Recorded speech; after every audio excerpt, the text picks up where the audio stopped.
Hi guys, our good friend Sammy Wilson, the DUP MP, was on the warpath when it came to new legislation that the UK government put in place to convince his party to get back into the Northern Ireland executive. Now, while the command paper seems to have enough in it for his boss Jeffrey Donaldson, Sammy isn't too happy and lashed out at the Tory government, who he called spineless, weak-kneed and Brexit betraying. The Secretary of State responded to his point by claiming that the legislation doesn't do as he says, and that trade between Great Britain and Northern Ireland will be protected while the UK still has the opportunity to diverge from EU standards. Someone is not telling the truth and somebody is going to be disappointed. Have a listen. Thank you, Mr. Speaker. Despite the gains which my party leader and deputy party leader have gained in these negotiations, the fact remains that in Northern Ireland there are still EU manned border posts being built, which will create a border within our own country. And when the Northern Ireland Assembly sits, ministers and Assembly members will be expected by law to adhere to and implement laws which are made in Brussels, which they had no say over and no ability to amend and no ability to stop.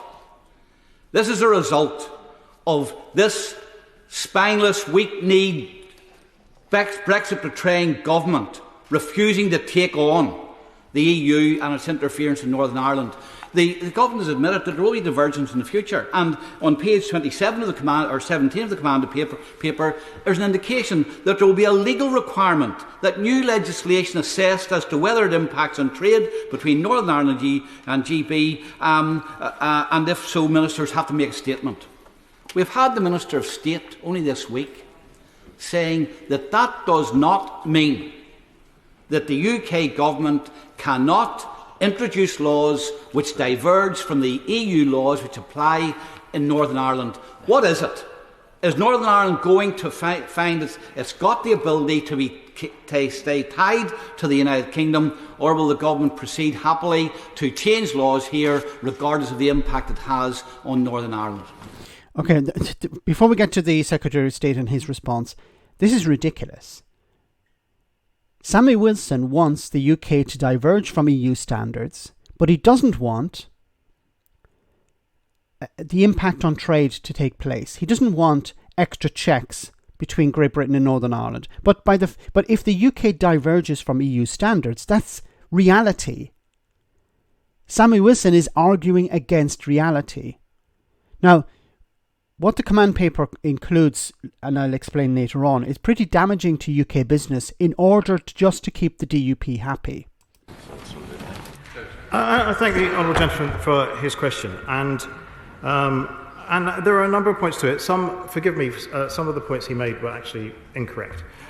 There is going to be, we have always said, in fact, in the protocol bill, we said that there would be checks on goods going into the EU single market. I think every piece of legislation has said that we've proposed in this place has said that. But it was just Boris Johnson that didn't say that. The UK folk who are operating the UK internal market scheme. And on this, the 4th anniversary of leaving the European Union, I can tell him absolutely that this agreed package of measures will not change the freedoms and powers we have secured through Brexit or through the Windsor Framework. It will not reduce our ability to diverge, nor our commitment to do so should it be in the interests of the United Kingdom. This is where the smoke and mirrors come in.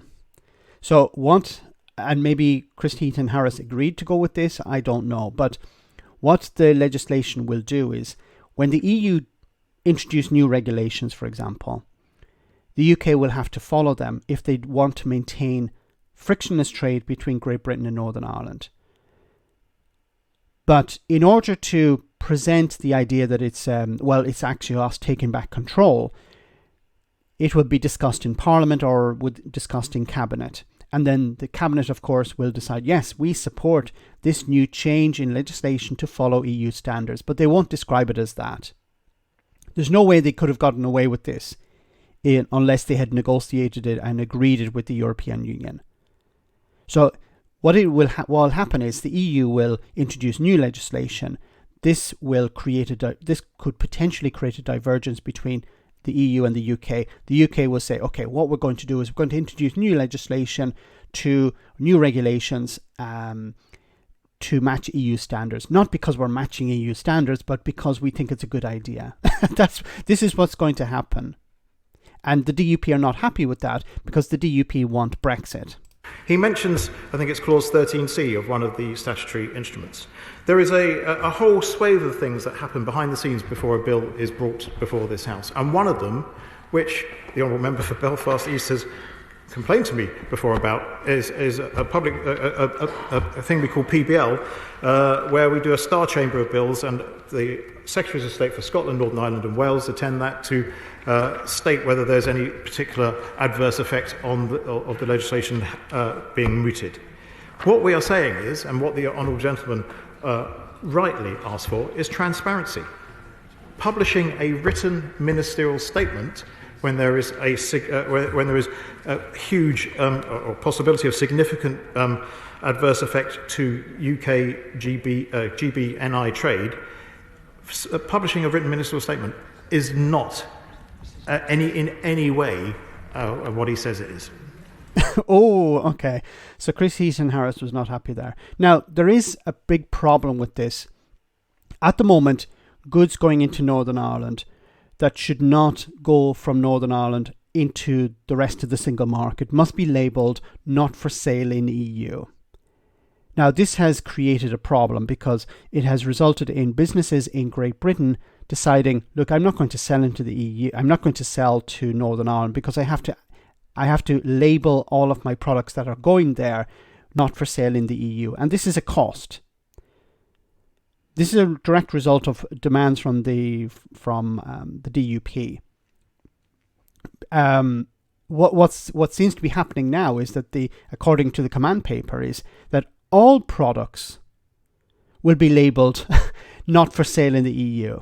This will include products that are being sold within Great Britain. So a business in England selling to Wales will have to label its products not for sale in the EU.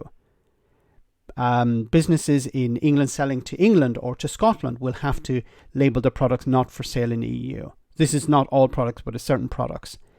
This is in order to not create a sort of favourable or unfavourable situation for Northern Ireland. This is a cost for British businesses. This is a cost as a result of Brexit. There was no need for this, but because in order to protect Northern Ireland in a sense, not to put Northern Ireland in an unfavourable position, British businesses who don't actually trade with Northern Ireland at all will actually have to absorb this extra cost. And of course, this cost will be passed on to the consumer. It's absolutely ridiculous. Let me know in the comment section, guys, what you think. As always, your comments are greatly appreciated. Thanks a lot.